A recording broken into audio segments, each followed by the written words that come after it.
Senhor nosso Deus, graças a Deus, está tão bom, né? Estamos orando, estamos adorando o Senhor nosso Deus, nós estamos nesta noite agora para ouvir a palavra do Senhor e ouvir cada vez mais o que o Senhor Jesus tem para nós. Amém. Eu sou uma igreja com a paz do Senhor, amém? Um ótimo sábado a todos. A palavra que eu quero compartilhar com você se encontra em 1 Pedro 2. Hebreus, Filipenses, Hebreus, vocês vão chegar em Tiago, depois de Tiago tem 1 Pedro.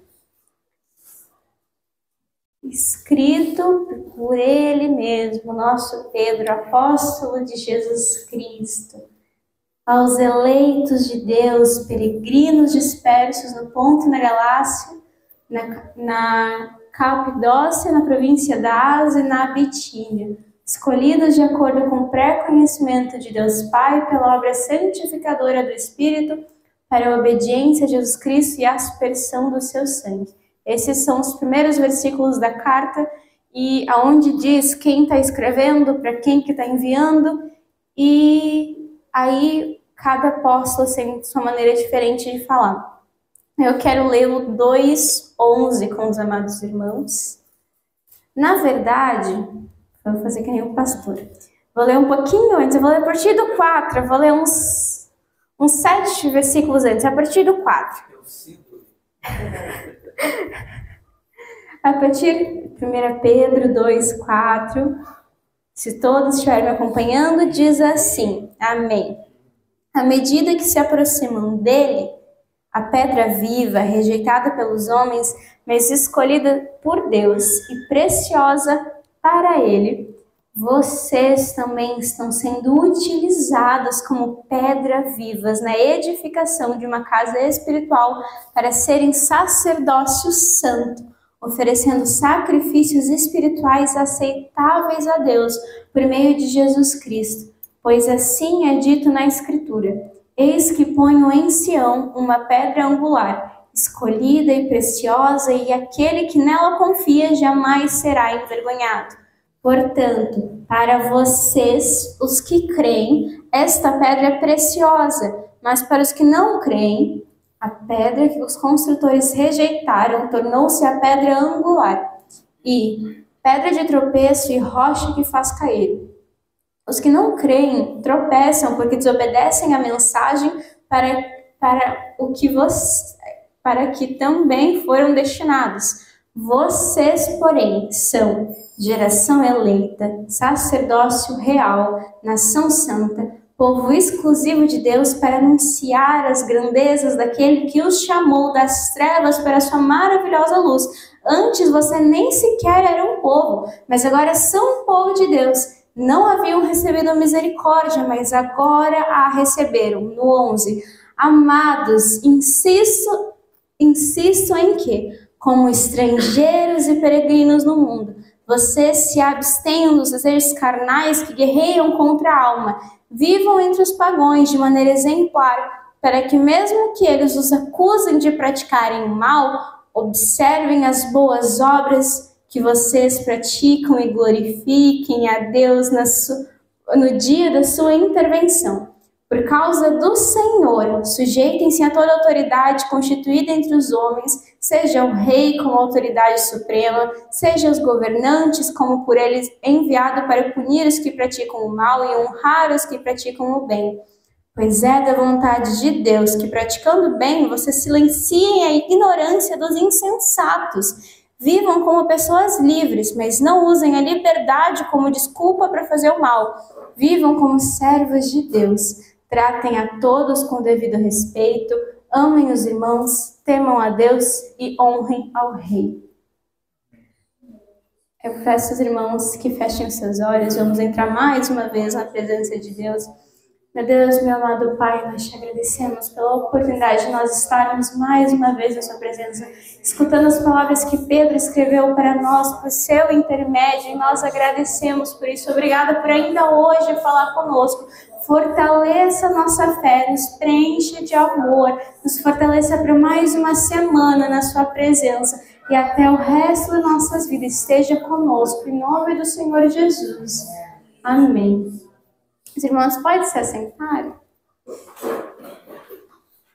Como eu falei, 1 Pedro, já tem o nome do apóstolo, aqui a gente já sabe quem que está escrevendo.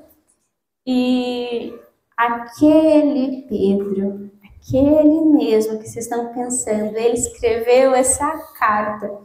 E o propósito da carta, que como toda carta enviada para uma igreja específica ou para uns irmãos específicos, essa carta é para encorajar cristãos perseguidos, encorajar cristãos confusos, exortar ele e encorajar a permanecerem firmes na fé. A no meio de provações, a no meio de perseguições, eles se agarrarem na fé, naquele que foi a rocha. O que ele está falando aqui? Uma pedra angular, escolhida e preciosa. Aquela rocha que nele é construída a igreja de Cristo. E a gente é que nem Pedro, o fragmento de rocha, o significado do nome dele. E ele está falando quem é a pedra angular, quem que nós devemos consagrar a nossa vida, para quem que nós devemos olhar, quem nós devemos desejar.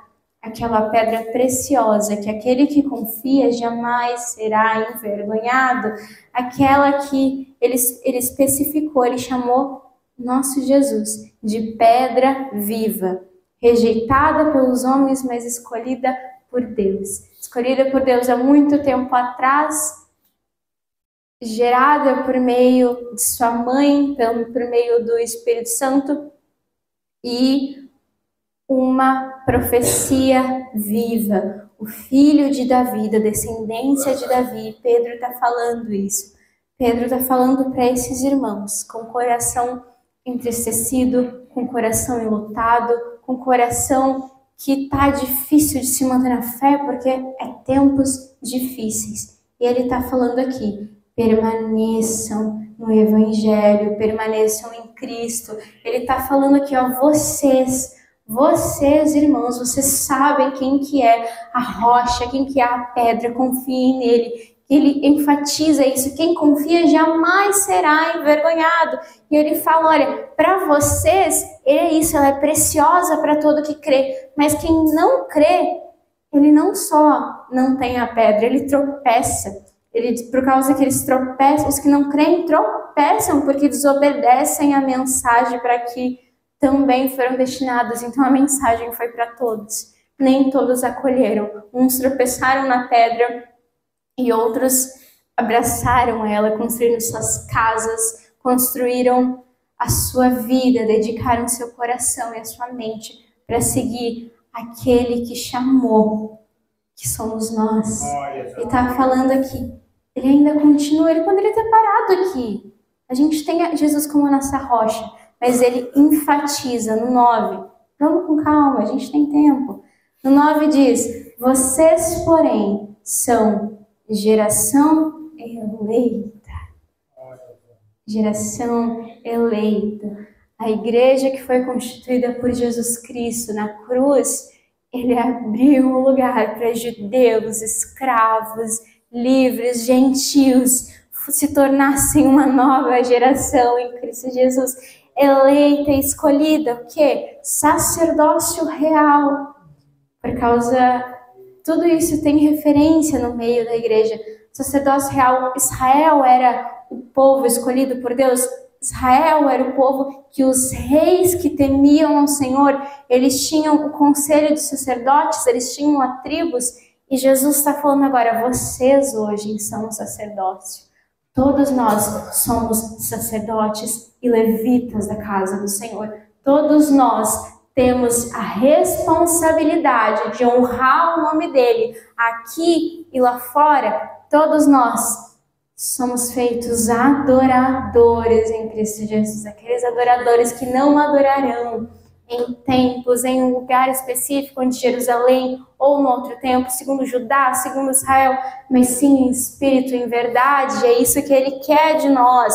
Por quê? Porque somos nação santa, povo exclusivo de Deus. Ele nos separou, santidade, santo, separado. Ele nos separou e nos consagrou em Cristo Jesus. Povo exclusivo de Deus, nós não somos mais destinados ao pecado, nós não somos mais destinados à ira de Deus, nós não somos mais destinados a morrer no inferno por causa que Ele nos salvou. Para quê? Ainda Ele nos dá a resposta. Aqui tá o mapa da nossa vida. Para anunciar as grandezas daquele que os chamou das trevas para a sua maravilhosa luz. Para pegar o nosso irmão que está lá fora e falar, olha, em Cristo, a tua vida vai ser melhor. Não, e Pedro, ele está enfatizando, a tua vida não vai ser melhor porque vai ser isenta de preocupação, isenta de problema. Não, a tua vida vai ser melhor porque tu vai ter um lugar firme.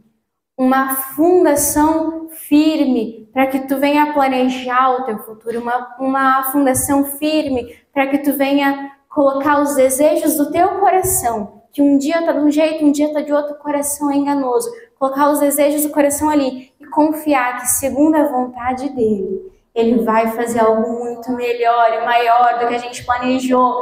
Então que a gente venha aqui, os irmãos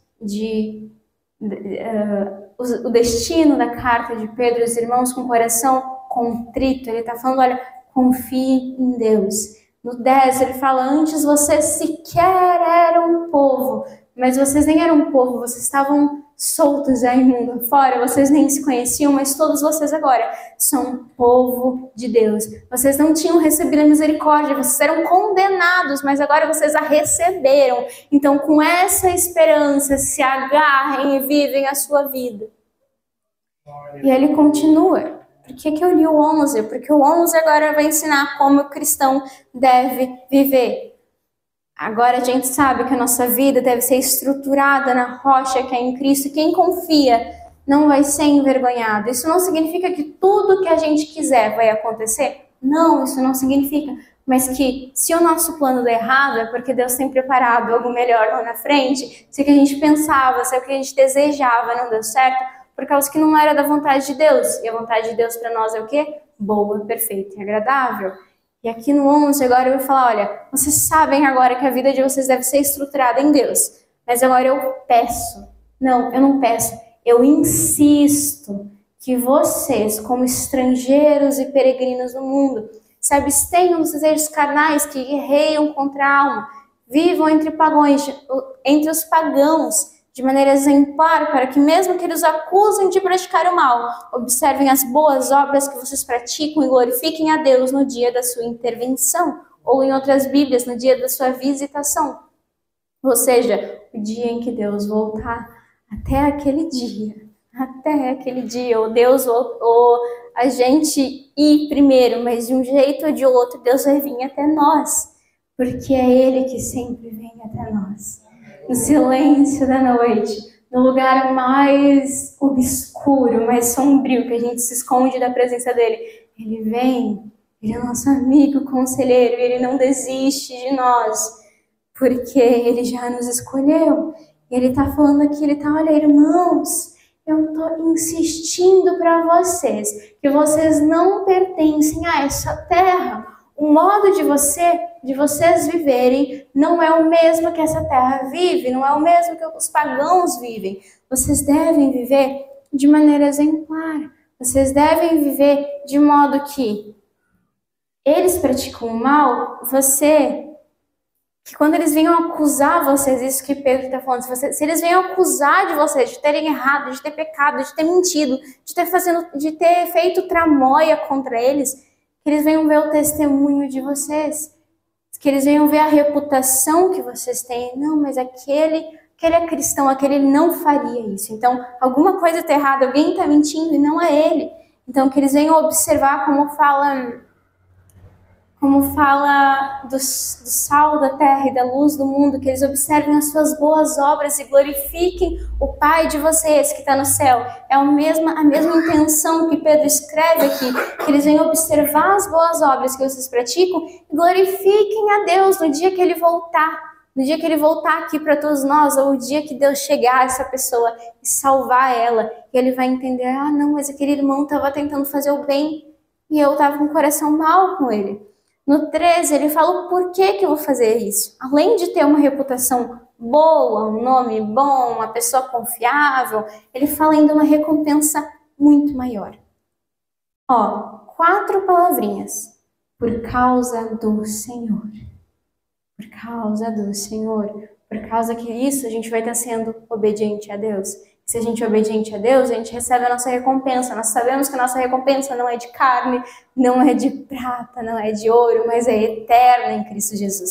Então Pedro está pedindo, olha, por causa do Senhor, por causa que eu sei que vocês são cristãos verdadeiros, eu sei que vocês vão obedecer. Então, gente, pelo amor de Deus, como diz o pastor Thelma, pelo amor de Deus, sujeitem-se a toda a autoridade constituída entre os homens. Seja o rei, seja o professor, seja o diretor, seja o pastor, seja o governante, que vocês devem honrar os que praticam o bem e honrar igualmente os que não praticam, porque o papel de vocês não é ser juiz, não é decidir quem recebe graça, quem não recebe. O lugar de vocês não é decidir quem é digno do amor de Deus. O lugar de vocês é agirem com bem para todos. O único parêntese que a gente tem aqui é se caso, no caso de Daniel, por exemplo, que foi um decreto de não adorar a Deus e adorar os homens. Isso é contra a lei de Deus. Da mesma forma que Mardoqueu tinha com Amã. Amã cruzava todo dia, todo mundo lá se dobrava de joelhos a ele e Mardoqueu não se prostrava, porque era contra a Deus. Tanto que Amã construiu uma forca para matar Mardoqueu e no final ele mesmo foi enforcado naquela forca. Então no fim, aqueles que são justos verão a Deus, como diz a nossa palavra. E aqui está falando, olha, no 15, pois é da vontade de Deus que praticando bem, vocês silenciem a ignorância dos insensatos, que por meio do bem, por meio das suas boas obras, por meio de fazer o bem para todos, vocês venham silenciar a ignorância dos insensatos, mostrar para eles o quão mal eles estão sendo, dizer, nossa, mas eu tô xingando aquela pessoa, eu tô batendo boca com aquela pessoa tá tranquila. Alguma coisa tá estranha. Essa pessoa é diferente. Tem alguma coisa diferente nela. E daí fala, vivam com pessoas livres, mas não usem a liberdade para fazer o mal. Ou seja, nós somos livres. Nós podemos decidir o que fazer. Se a gente quer agir o mal, se a gente quer pecar, se a gente não vai pecar, porque a gente não é mais escravo do pecado. A gente não necessita daquilo para nossa felicidade, porque nós somos completamente satisfeitos em Cristo Jesus. Mas nós podemos fazer se a gente quiser. A gente é livre. Mas ele está falando, olha, vivam como pessoas livres. Não vivam como pessoas presas, não, vocês foram libertos em Cristo Jesus. Mas não usem essa liberdade como desculpa para praticar o mal. Que nem isso ele fala, que nem as pessoas que pegam aquela palavra que agora a gente vive pela graça, falam, não, se eu vivo pela graça, eu posso pecar à vontade. Essa desculpa tinha lá desde Paulo. Paulo fala, olha, vocês vivem pela graça. Mas não achem que pecando vocês vão aumentar a graça de Deus. Não é assim que funciona. Baixa o facho, obedece a Deus. Porque assim você vai ter uma recompensa eterna. Se caso você pecar, você vai ter um advogado junto ao Pai. Mas não provoque a ira de Deus, porque Deus é santo. Eclesiastes fala, quando vocês entrarem no templo do Senhor, reconheçam que vocês são pequenos. E diante de quem vocês estão se colocando. Não faça um juramento que você não pode cumprir. Não se exalte de maneira que você não é tão alto assim. Não queira ser o que tu não é. Eclesiastes fala. Provérbios também fala.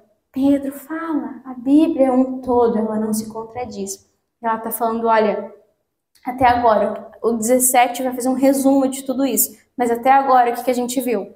Somos sacerdócio real, geração eleita. É nele que a nossa confiança deve estar, a nossa vida deve ser dedicada a ele. E quando a gente entende que a nossa vida deve ser dedicada a ele, a gente vai querer agradar a pessoa que a gente ama, a gente vai querer obedecer ao Senhor da nossa vida, que nos salvou das trevas para a sua maravilhosa luz. E está falando aqui, olha, por favor, Obedeçam a ele. Eu estou só pedindo para vocês obedecerem, eu estou só enfatizando isso. Obedeçam a Deus, irmãos. No 17, vai resumir isso. E além de obedecer, ele fala isso, de vivam com pessoas livres, mas não usem a liberdade como desculpa para rebelião. Sou livre para fazer o que quiser. Então, se o pastor está me mandando fazer uma coisa que eu não quero, eu vou bater boca. Não. Não usem a desculpa para pecar. Dizer, eu sou livre, eu posso fazer o que quiser, a condenação não vai vir porque eu estou debaixo da graça. Não, a condenação vem. Quem peca recebe o seu juízo depois. Como o belo exemplo de Israel. Era para ser uma caminhada curta, mas eles andaram 40 anos por causa do quê? Da desobediência e da infidelidade do coração deles. E agora no 17 vai falar a nós. Tratem a todos com o devido respeito. Amem os irmãos, temam a Deus e honrem ao rei. 3 coisinhas, 3 tópicos e tão difícil de praticar. Está falando, tratem a todos com devido respeito. Amem os irmãos, temam a Deus e honrem o rei. Amar os irmãos? Beleza, a gente se conhece, a gente convive junto, mas é aquele irmão que pecou contra ti. E aquele irmão que praticou um mal contra ti. Abre um parêntese. Amar aquele irmão ainda mais em Cristo Jesus. Temer a Deus. Temer a Deus, a gente vê isso em Provérbios, a gente vê isso em Eclesiastes. E pasmem, eu estava lendo Salmos e dizia a mesma coisa em Salmos, que temer a Deus é o princípio da sabedoria. Salmos, Davi foi o quê? Pai de Salomão. Antes de Salomão, Davi já pregava, tema a Deus, porque isso é o princípio da sabedoria. Então, se tu quer viver bem, se tu quer viver em paz, se tu quer viver sábio ainda, quer viver bem e viver em paz, aprender a viver bem, tema a Deus. Esse é o conselho. E honrem ao rei. Aqui o rei, ele, como ele enfatizou antes, ele não vai repetir todas as palavras de novo, mas rei, ele quer dizer como autoridade suprema. Então, qualquer pessoa que tem uma autoridade acima de ti, de alguma forma, honre aquela pessoa, respeite aquela pessoa. Se ela está naquela posição, é porque Deus colocou ela naquela posição. Então, respeite a ele. Mas eu acho que o mais difícil é antes dos parênteses. Na minha, fale, tratem a todos com o devido respeito. Parêntese, amem ao Senhor, amem os irmãos, temam a Deus e honrem ao rei. Para mim é isso, tratem a todos com o devido respeito. Tratar todos, não é quem trata você bem. Não é quem, o vizinho que vai lá, às vezes me dá que eu vou lá pedir açúcar, ele me dá açúcar de volta. Eu vou lá pedir um pouquinho de leite, ele me dá um leite de volta. Não, é amar todos. Aquela pessoa que gospe na tua cara. Aquela pessoa que é desrespeitosa. Aquele familiar nosso que talvez está dentro da nossa casa, ou é até um vizinho, ou é um irmão, ou é um colega, ou é alguém que trabalha conosco, tratem a todos com devido respeito. Deus pede isso. Por quê? Porque vendo essas boas obras, venham glorificar a Deus.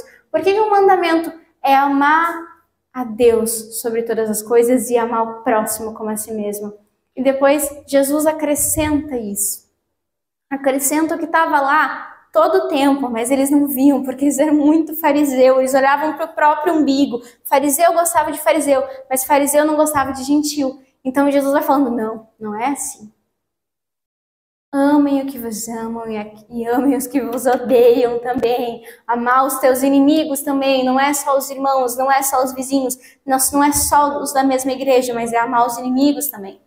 E Pedro, ele ainda fala aqui no 18, no 19 e no 20. Ele fala dos escravos. Naquela época era comum ter escravos. Então falando, olha, vocês que são servos de Deus, mas são escravos, sujeitem-se aos seus senhores com todo respeito, não apenas aos bons e amáveis, mas também aos maus. Imagina um escravo obedecer e respeitar um senhor mau. É isso que o Evangelho traz, é essa mudança que ele pede.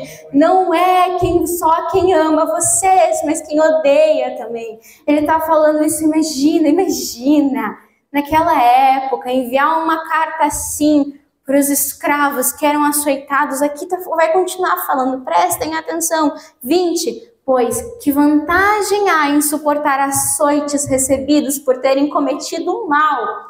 Mas se vocês suportam o sofrimento por terem feito bem, isso é louvável diante de Deus. Então tá falando, olha, que vocês vão receber açoites, são escravos.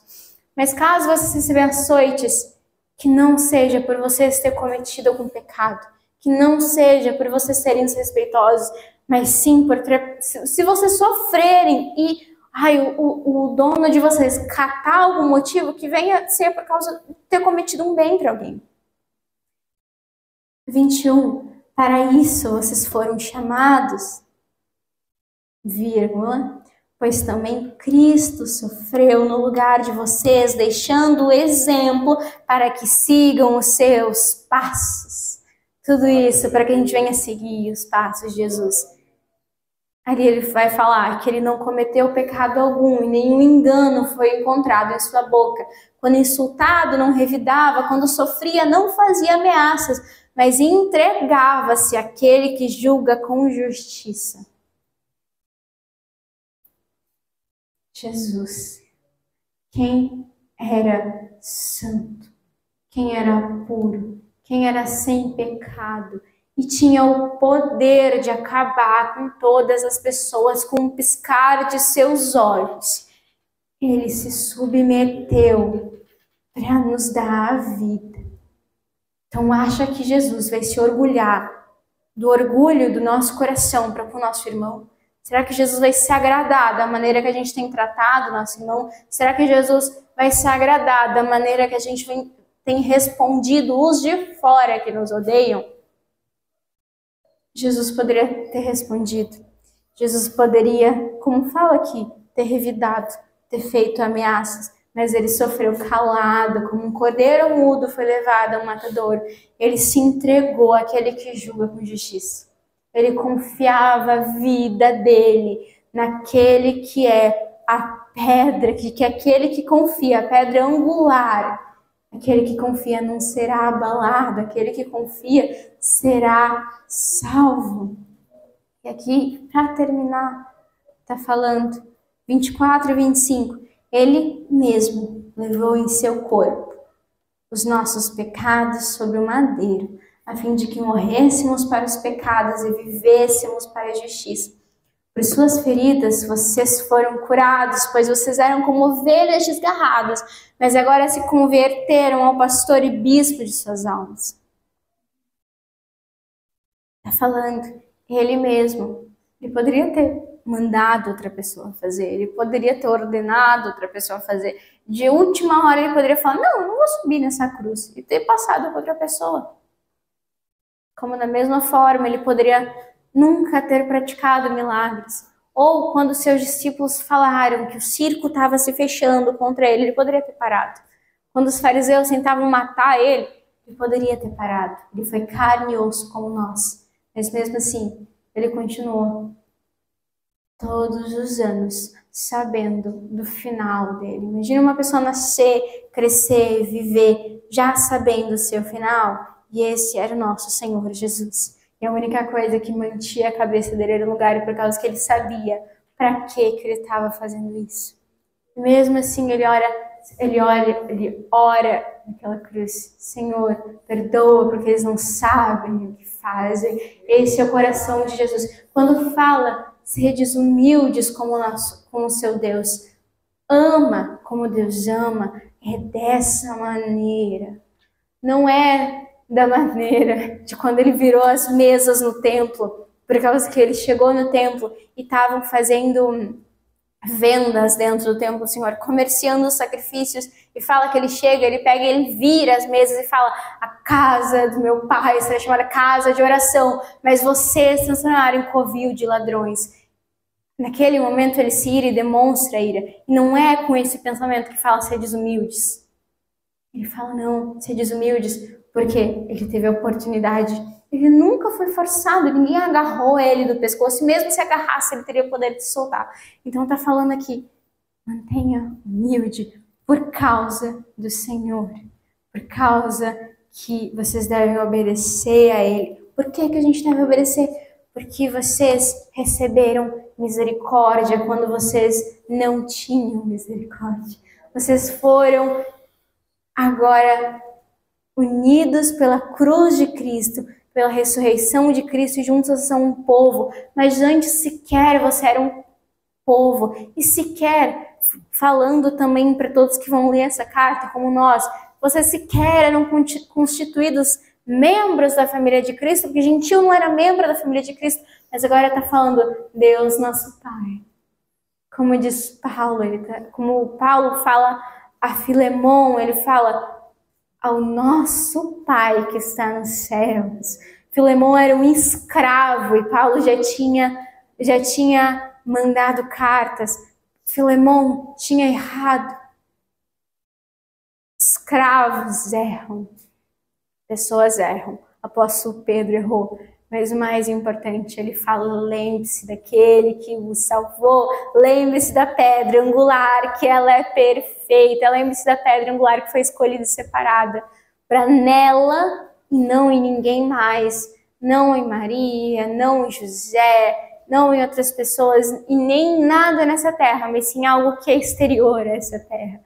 Que nela, em Cristo Jesus, em Deus, a Trindade Santíssima, vocês venham colocar o coração de vocês, a mente de vocês e a vida de vocês.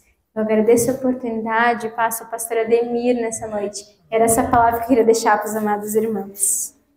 Amém. Graças a Deus. Então vamos colocar em pé, irmãos. Vamos vir à frente, vamos orar, fazer essa última oração.